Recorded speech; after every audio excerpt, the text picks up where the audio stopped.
Haridevpur shootout কাণ্ডে এবার পুলিশের জালে শুটারও। সোমবার রাতেই তাকে বালিগঞ্জের ডেরা থেকে গ্রেফতার করেছে পুলিশ। বেহালার সরসুনা থেকে উদ্ধার করা হয়েছে ব্যবহৃত আগ্নেয়াস্ত্র। এদিন কয়েক ঘন্টার মধ্যেই গ্রেফতার হয়েছিল গুলিবিদ্ধ মহিলার প্রেমিক বাবলু ঘোষ। আর সেই রাতেই তার বন্ধু বাপ্পা দাসকে জালে এনে একদিনের মধ্যেই এই ঘটনার কিনার করে ফেলল হরিদেবপুর থানার পুলিশ। বালিগঞ্জ থেকে ধৃত বাপ্পাই গুলি চালিয়েছিল বলে পুলিশের জেরায় জানিয়েছে। এর নেপথ্যে কাহিনীও জানতে পেরেছেন তদন্তকারীরা। সোমবার প্রাতঃভ্রমণের সময় প্রাণঘাতী হামলা চলে হরিদেবপুরের বাসিন্দা 50 মৌসুমী হালদারের উপর। পিছন থেকে বাইকে এসে দুজন তাকে গুলি করে। পিঠে গুলি লাগায় তিনি প্রাণে বেঁচে যান।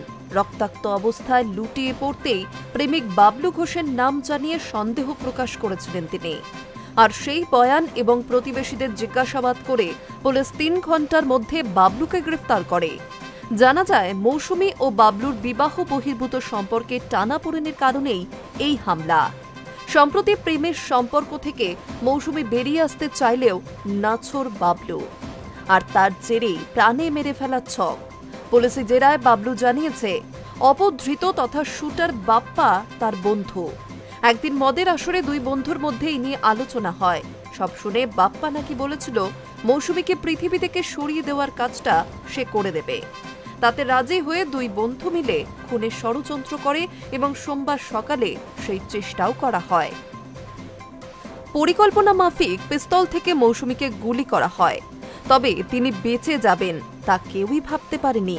তাই শুট আউটের পর তড়িঘড়ি বাবলু ও বাপ্পা দুদিকে পালানোর চেষ্টা করেছিল। পরে পুলিশের জালে ধরা পড়ে এবং তারপর বাপ্পার কথা জানায় বাবলু।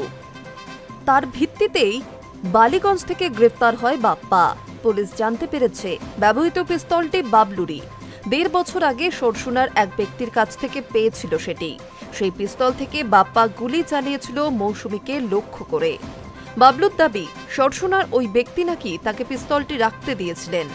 তারপর তিনি মারা যান, তাই তা বাবলুর কাছেই থেকে গিয়েছে। যদিও সেই তথ্যের সত্যতা কতটা তা খতিয়ে দেখছে পুলিশ আধিকারিকেরা।